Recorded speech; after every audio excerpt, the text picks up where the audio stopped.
welcome Peter K. Rollings, Experimental Sonic Machines, all the way from Lincoln, as seen on Britain's Got Talent. Welcome. Welcome. I'll hand you over. Welcome to talk number 33 in the incredible series of talks emanating, and 33 is close to 36, so that must mean that these talks, is this right, Matt, have been going almost 3 years? Yes. So 33, and so building up to that big 36, the 3-year celebration. Anyway, enough of that. Here I am,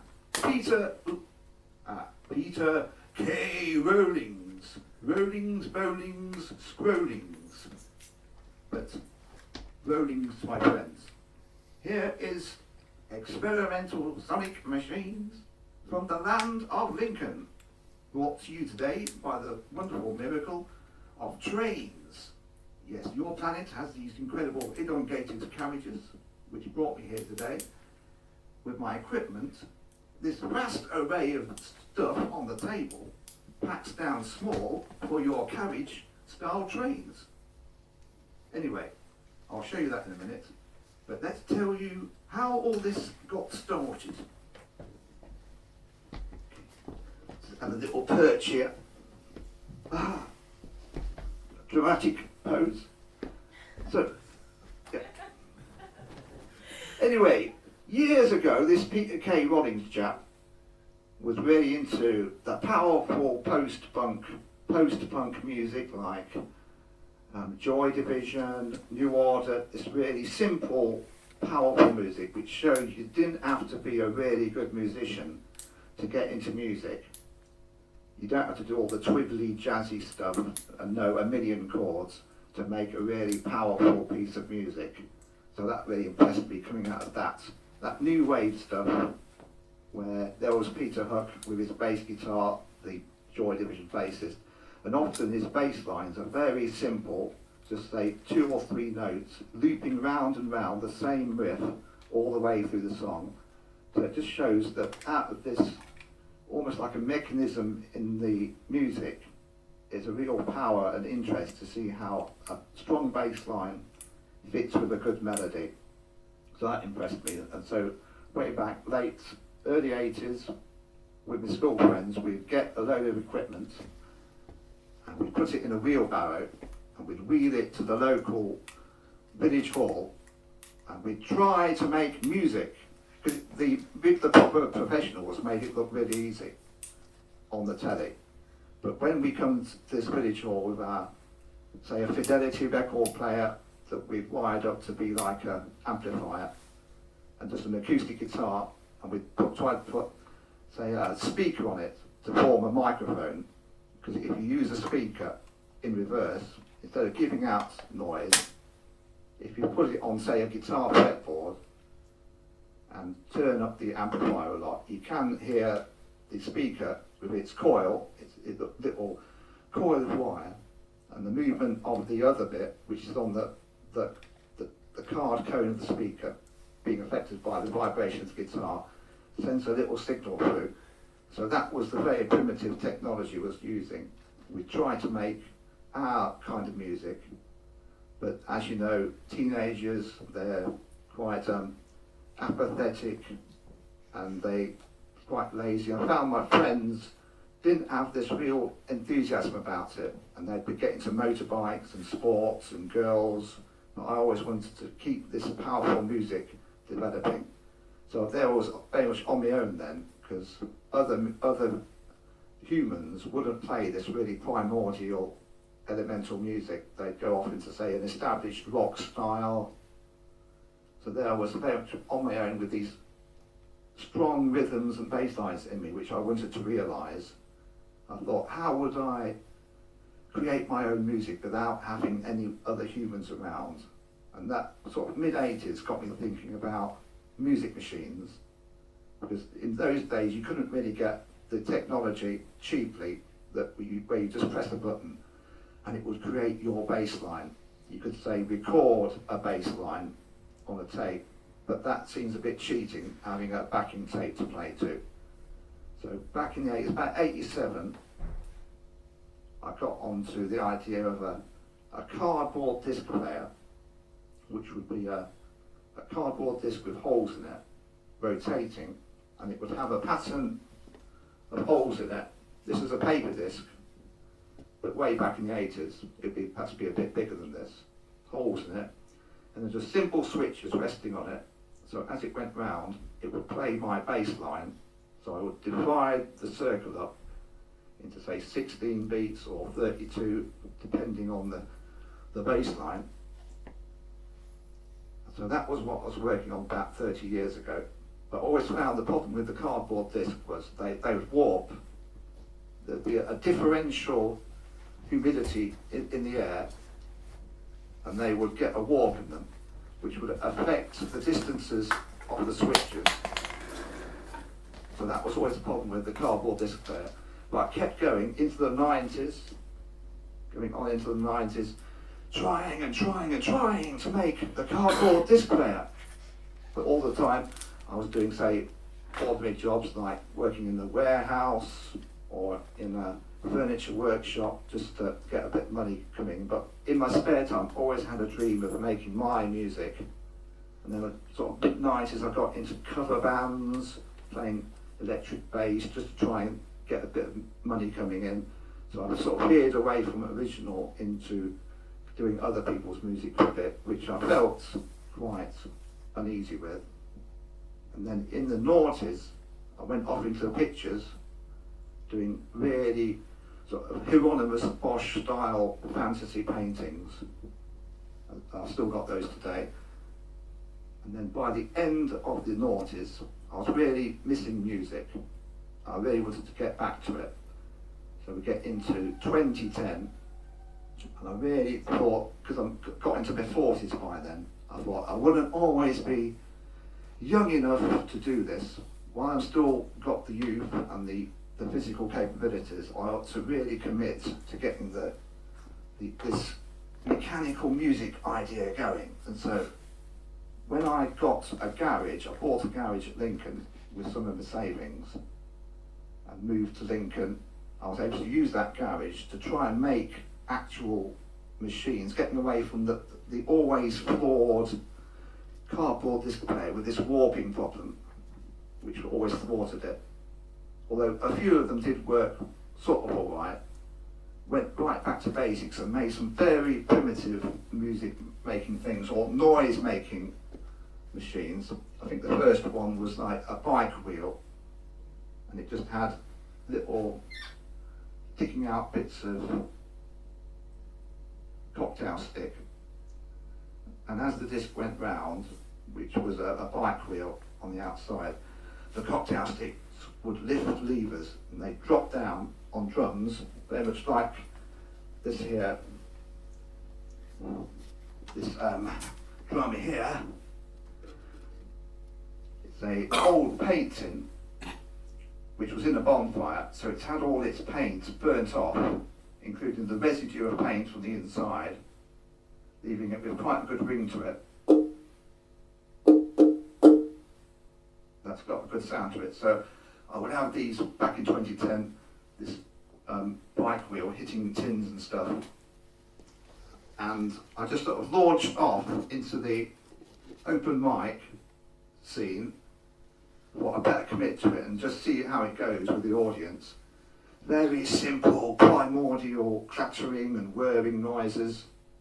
I remember playing at the local open mic for the first time. I really had to pluck up the courage because I'd never played an open mic before, and I was going to a pub I'd never been to before, to meet people I'd never met before, to do something I'd never done before, with no songs, no lyrics, no material, and just this bike wheel. I think also had a sort of a rattle thing, which it had a wheel with chunks of bamboo on it, and you would turn the wheel and the bamboo would hit tins and make a sort of clattering noise. That's all I had at that first open mic performance. But I got this huge, strong, positive reaction from the audience, because it was so refreshing and different. They hadn't seen this thing before. They were so used to seeing acoustic guitarists and singers doing covers. They found it such a refreshing, different thing, what I was doing. So that really buoyed me up and made me want to keep going. And then it was just a case of developing the instruments week after week, from open mic performances and jams, looking at what went wrong, and each week trying to fix it, little tweaks, put this here, move that bit over there, make that a bit smaller, each week doing little tweaks and adjustments. And so over the 5 and 6 years since I launched onto the live scene, there's been gone from the primordial, past the beginnings, through to something better, and eventually to a new version of the cardboard disc player, the paper disc player. And this time, instead of warping, it would rest on a wooden disc, and that would hold it flat. And that solved the warping. So from the cardboard disc player to the paper disc player. So it's just like in the 80s, but now working correctly. I can just cut out discs of paper, and by summoning the bass lines from my mind, divide it up and get the bass lines from my imagination and put it onto the disc, and then affect the potentiometers, that's the variable resistors on the machine. It's a very simple circuit to the pitch on one, and so out of the machine comes the bass line, and also by, say, getting a child's keyboard which has drum effects on it, having that on the outer 2 tracks here. Here we have 1, 2, 3, 4, 5, 6 tracks on it. So the machine, which is here, has 6 lollipop sticks with wire contacts on them, resting on this. So as this turns round, the outer lollipop stick is bass drum. So it would go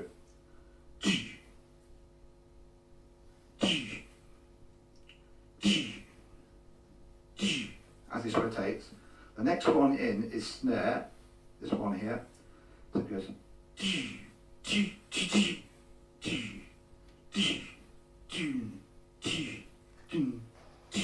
That's the rhythm. That outer 2 tracks of the rhythm. And then moving into these next 3 tracks are notes. So here we go. Da da da da da da da. Da da da da da da da.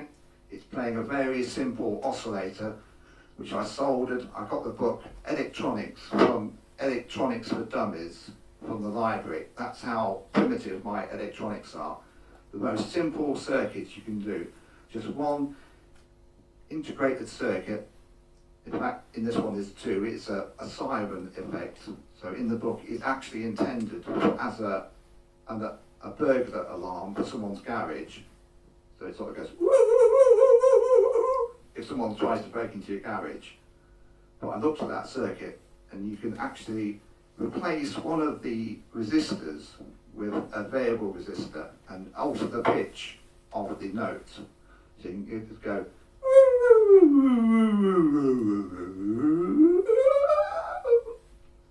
however you want. So you can actually tune that burglar alarm to become a musical instrument, really. So that's what's in this machine here, which I'll be playing later.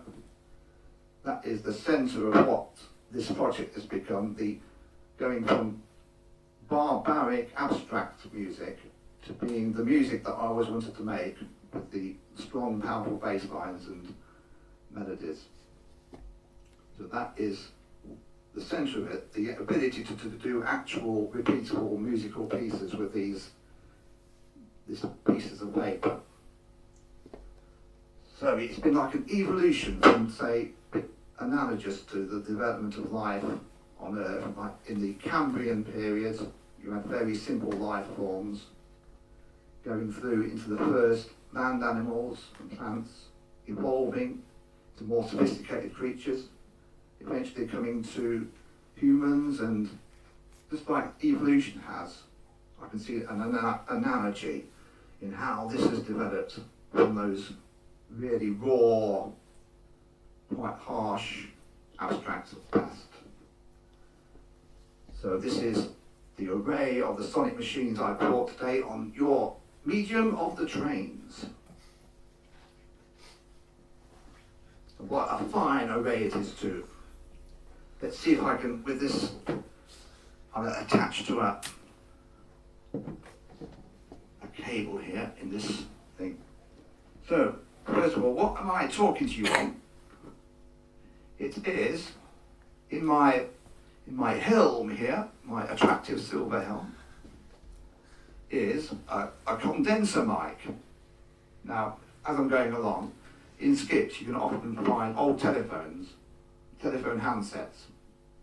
If you break them apart, inside them, you have these little silver things. It's a condenser mic. So you get those out. And from the library, I've got a book, a really good book by Nicholas Collins called Handmade Electronic Music. And he shows how you can get these condenser mics, which normally don't work. If you connect them to an amp, you don't get anything out of them. But he shows how if you connect them to a battery and put a capacitor and a resistor, you have to look at the exact, it's probably quite a common capacitor which you can get from dismantled televisions, radios, which I also get from skips and take apart, and desolder the bits so I don't have to go to Maplin to buy them. A bit of reused wiring here as well.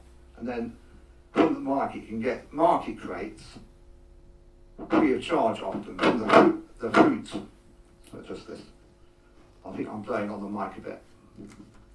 From the fruit seller at the markets, they have these wooden crates which they usually chuck away. So what I do is sometimes go and ask them if I can have the old ones, and just take the staples out. And it's quite good quality wood really. It's sort of a laminated thin wood, which is quite easy to cut. You can actually cut it with a Stanley knife. You just keep going down the same line several times, you can get really precise cuts.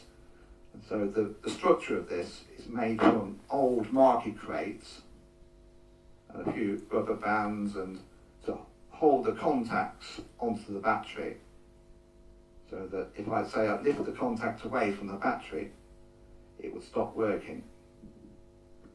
So that's sort of a simple on-off switch. Got a little bit of cardboard here.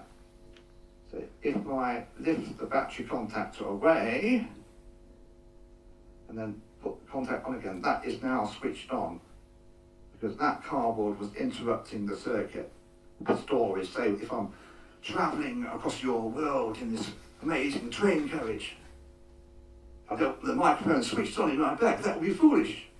So put this little bit of card in the battery, switch the battery off. It saves you having to flip a switch. Yeah. So that is now switched off, but I'll have that on in a bit and show what it does. And I do have another one in my helm here. I gaffer taped it in earlier. Here's one I gaffered earlier. Anyway, so we're taking you on a tour of the sonic machines. What's this thing? This is the top of the box for this thing, because you have to.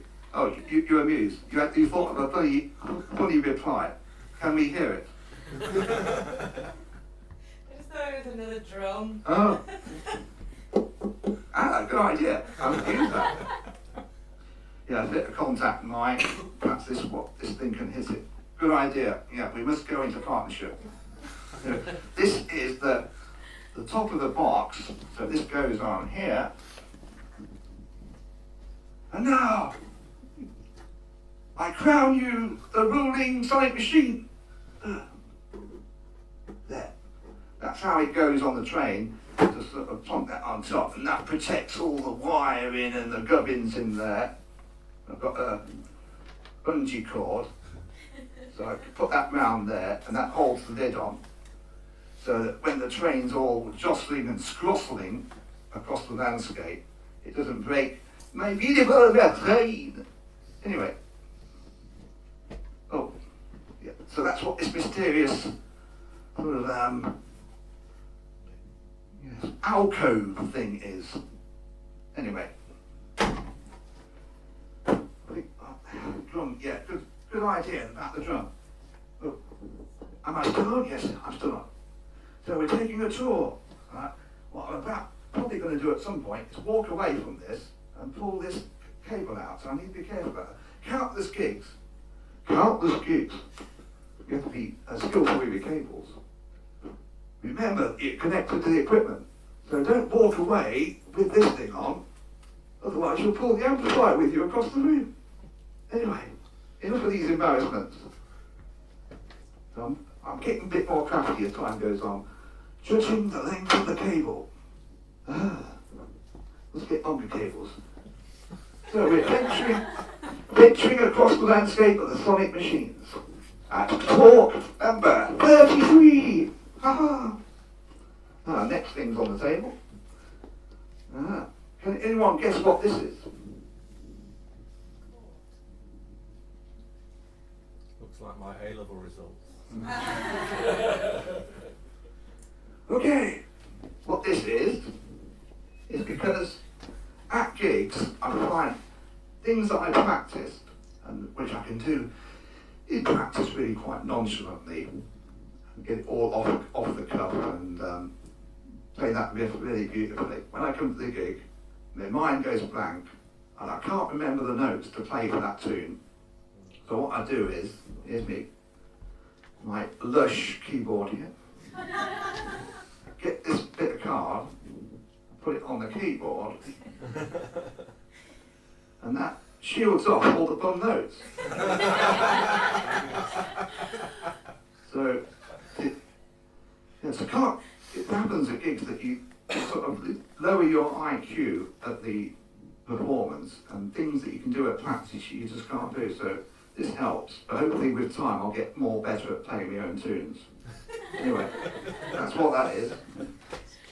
So let's have a look at the time. We're 25 minutes in. All going to plan. I'll do a bit of playing in a while. So over to here. We've got over to this thing now. So bought this today on the train. Obviously I can't bring it like this on the train because it would stick out and kill passengers and lacerate them. So what I do is, this is where I'm a bit too far from my cable. Right, so I'll do this. Let's see, we will find out which lead we are. Take that out. Good. So now I'm not going to pull the equipment with me. And here's the box that I transported this in. So as well as making the music and making the machines, you have to think about how you're going to get them around.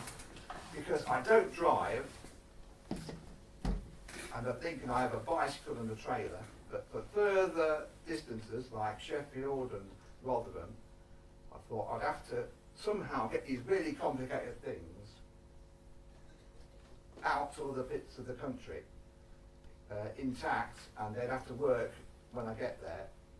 So it's a bit like an analogy with spacecraft, where they make these really complicated satellites, and then they fold them up in really clever, intricate ways and put them inside a capsule.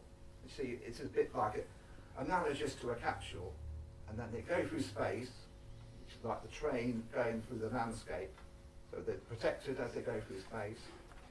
Then you get to your planet or your alien world, which in this case is Rotherham, and then it sort of unfurls, you get the lid off like that. And it's actually an instrument that fits in here. So not only is it a box, but it has removable panels which open out. This one over here.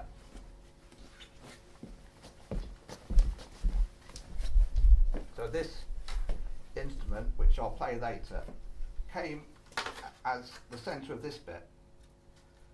So I'm looking at sort of duality.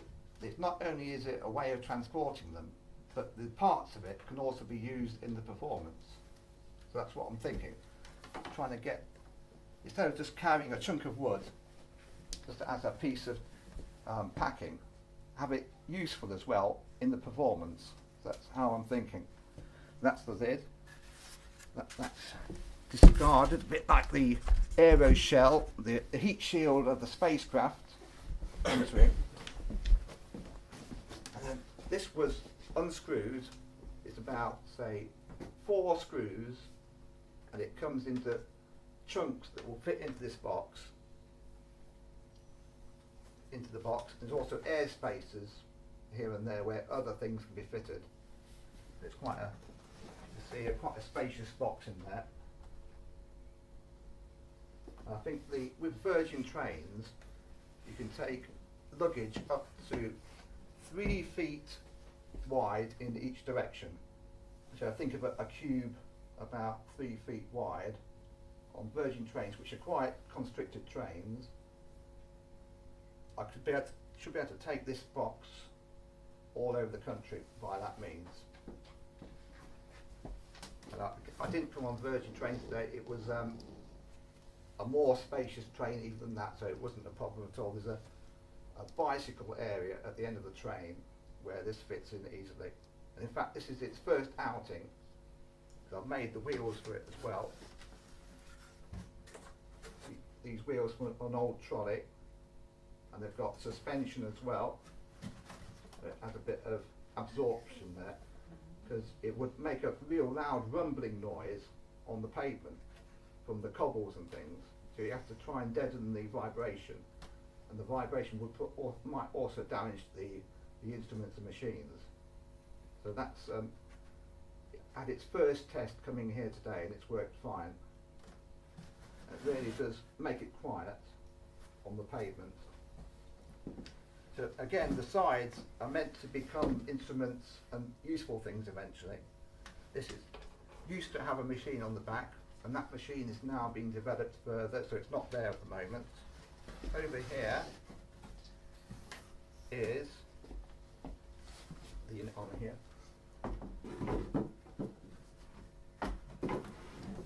So with this machine I've showed you on the table, which has a disc about 20 centimetres diameter, I've made a bigger version which is 36 centimetres diameter, which means I can fit a longer bass line onto it because it's got more circumference. And so I can get, like with this one, you can say fit maybe at most 32 notes into each revolution. With this new one, I can do about 64 notes per revolution, so it does a really long bass line, which means I can do some songs which this smaller machine can't do. Anyway, that's back home being developed, but this is for that larger machine, which has 4 notes, and these are potentiometers, so I can move them like this one. The first 2 switches are bass drum and snare drum, so that's switch 1 is bass, switch 2 is snare, then we have switch 3, which is a musical note. I could turn this, and it's got D marked here, and up here I've jotted down the notes for some songs like Mega Dreams. Note 3 would be A, so I'll turn this up to here, so that will play a note A on that switch. And the next note of Mega Dreams is D, so I turn this number 4 to D, and then the third note is a G, so we come to switch 5, and that's just here. So as well as being the side of a box, it's also the tuning scale of a machine. Anyway, and then on this, well, the bottom is blank at the moment because it has quite a lot of weight resting on it, so I can't really put any electronics on the bottom panel. And then the final panel is what I call the diamond. I think I can get it off now. This hasn't really been developed yet. I'll just turn these things. This is really at its early stage, this one. That comes out like this. Okay, a bit of wood, and then you undo these wing nuts. It's converting from being just structural. So this is what I do at preparing for the gig. I'll get this off the box. Get the wing nut off.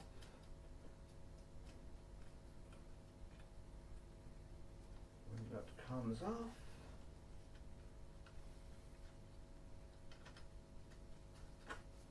Okay. And this should come apart. Oop.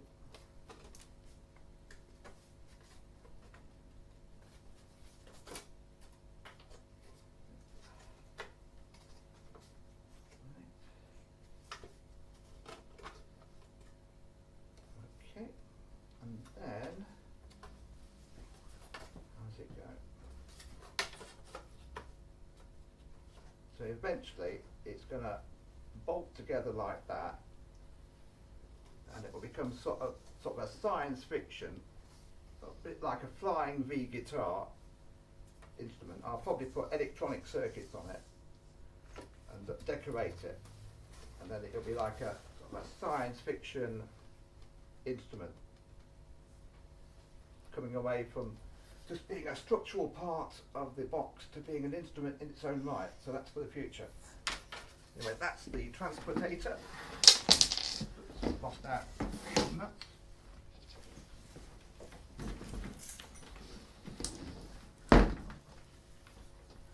Right, let's take this over here.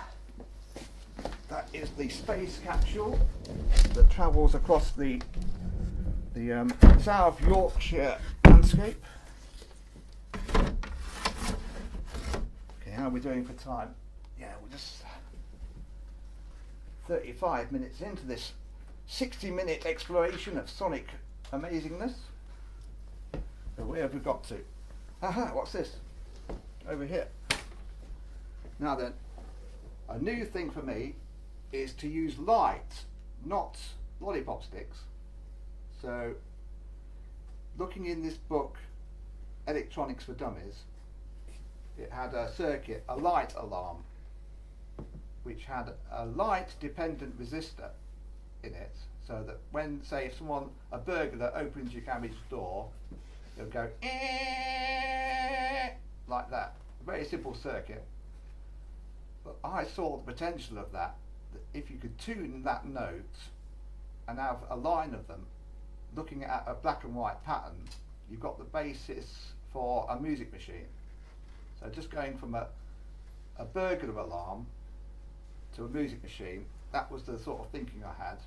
So what I've done, it isn't here because it's so big, I couldn't take it on the train, but I could bring the program for it here. It's an octagonal program, because it's you've probably seen these things that builders use. It's like when they have cables, they have a really big round wooden reel that it comes on, really big, about 75 centimetres diameter.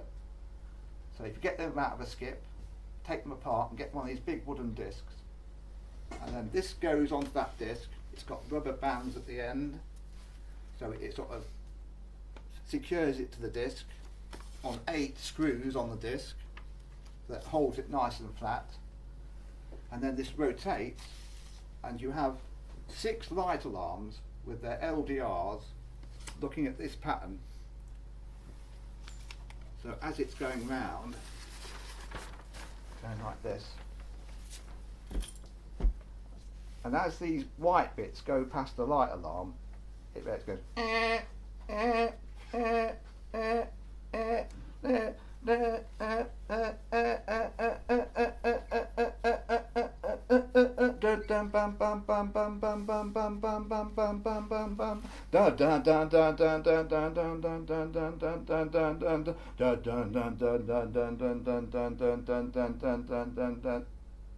so it's playing a bass line, and then again, like these machines, the outer 2 tracks are rhythm. So this bit will set off a bass drum, this a snare. So this is a new thing, a machine that uses a black and white pattern to control it. So that's really interesting concept. So it's a bit like a picture or a graphic design that makes music. I think that's a really interesting concept, and so that's what this does, and it does work really well. It took a lot of fiddling and messing about with it, and I had to be determined because at times it looked like it would never work, and you just had to keep regrouping, leave it for a bit, have a think about it. So with, let's say, using a different, initially it was a 100k variable resistor which controlled the sensitivity. I changed that to a 1k, and that made it work a lot better. So it's just trying different components until it works right. So that is what I call the song wheel, which isn't here today, but this is a step forward from just mechanical things to light controlled things. That's the song wheel. Right. So I think we're getting on to final 20 minutes. We ought to make some noises. So, got my vocals here. Right, so that's some really good gigs I've done. I've started with this one because this is like something that you can build up. It starts quite quiet and then you build it up. So we'll get that going. To do this, it's got a 12 volt battery and a car lighter adapter which converts the electricity into a suitable voltage for a motor from an old printer, and that should fire up now.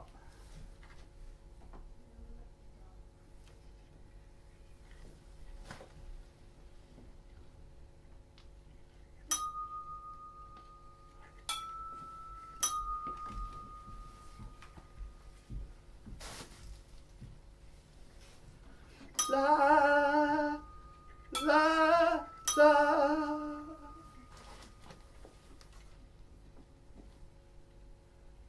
La la la.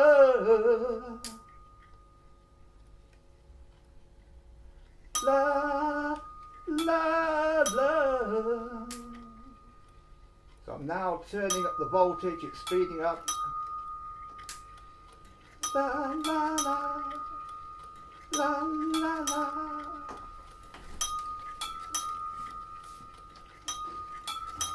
And then we bring the beaters down. I need the ones marked in black are the ones I need for this tune.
let that boring music be your guide to other times, to stars that shine. Ride your moonbeam through the night, you know, to stars that shine and always will regrow to other times. To stars that shine.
Now I will transition into another tune with this. So what we're doing is lift these up.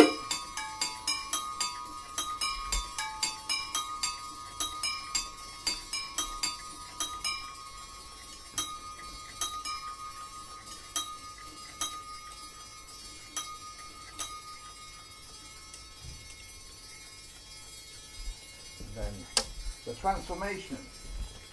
This comes off. This is made from mop handles, Violida Super Mop. Violida Super Mop handles, which I've cut to length using a guitar tuner, tune them to musical notes. Just need one more note to make it an octave. Comes off. Got another stand here.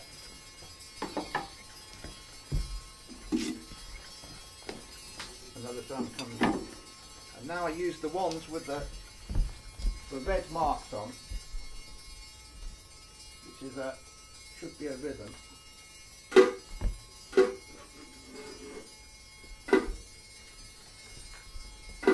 Just like.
have here is a light control circuit which is seeing the black and white pattern which is making that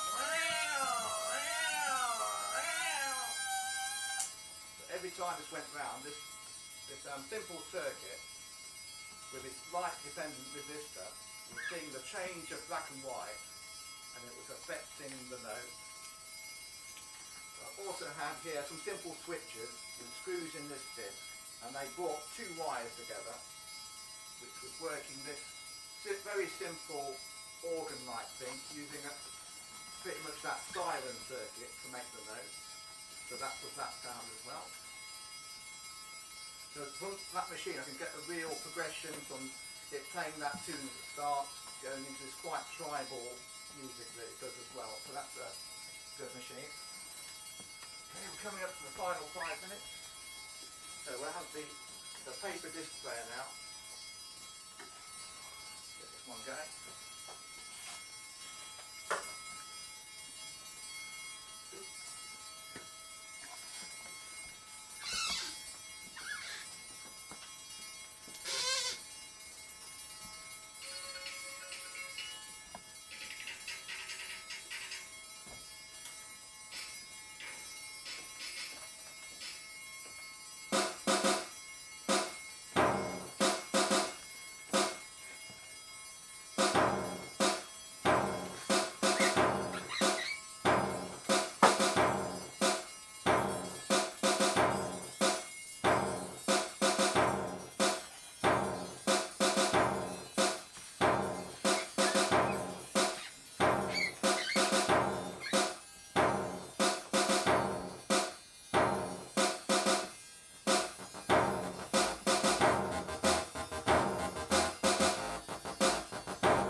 Well, the world. Oh, I've gone loud all of a sudden.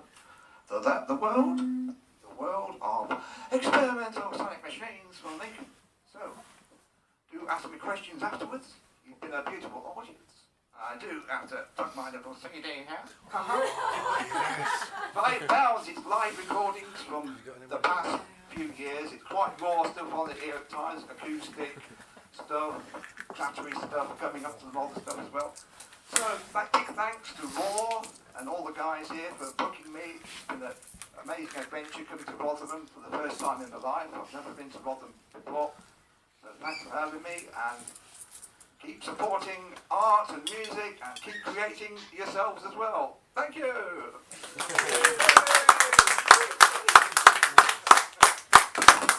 Safe journeys. I bet you're warm now. Yeah. I'm warm and I'm not wearing a helm. Oh. Genius. You've got time for a couple of questions. Would you take a couple of questions? Yeah. Will that be alright? Thanks so much. Any questions? It's not a question of, but putting aside all the gubbins on the table, I actually just really like the music. Yeah. So, Yeah, it was always intention to make really good music. Like, I could hear it in my imagination, going right back to those 80s years. It's quite frustrating that I didn't have the equipment to make the music. But it is finally evolving, as you can hear today.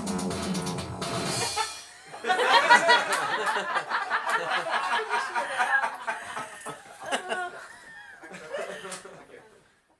So, have you got a website? Have you got Working any? on one. It's not up yet, but it's Yeah. in development. But I've got a Facebook page. Yeah. So put in experimental sonic machines. I'm on Facebook. Brilliant. Thanks very much. Got some leaflets. Anyone wants leaflets? They're on the table here. So do you get a lot of gigs? Do you do weddings? They're it's still quite occasional at the moment, but each year I seem to do more festivals. Okay. So, like in July, I'm pretty much at a festival every weekend through July. So it's building up and getting a few bookings here and there. I think we're in Rotherham now, so I'm playing at Matlock in June, at Belper in June as well. I don't know if Belper's not far away, is it? In Derbyshire. So, yeah, and with this equipment, which means I can take the stuff, quite complicated big machines on the train, I should be able to get around the country more. And what's the plastic thing that you didn't explain? Oh, that thing. This is the tube, which this thing is. So it's not another drum. No, it's not more drum. Yeah, that rolls up, goes in here. It would have to be made useful though, wouldn't it? If you're taking it with you, Yeah. it has to become useful. It's uncanny this, because I was looking at plastic bottles and thinking, what could I make with them? So I just, out of the blue, just made a tube. Even before I thought of putting that into it. So it's a bit uncanny really. That it's perfect for transporting that. It's the perfect length. But that was just made as just an experiment that eventually found good use. What kind of reaction did you get on, other than judges, on Britain's Got Talent? Yeah, Backstage, what kind of reaction yeah, did they you get from really people? liked me and really liked the way I spoke and thought I gave good interview replies and behaved in a professional way. So even though the audience were wanting sort of cute pets and cover songs, and they were quite brutal actually. They were quite rude. They were saying off, off, off, off, off. So I think the audience is sort of G'd up to cheer and boo like that. So even though it's discouraging for the performance, backstage and in the streets afterwards, people were saying, "Well done, mate," and it's really good.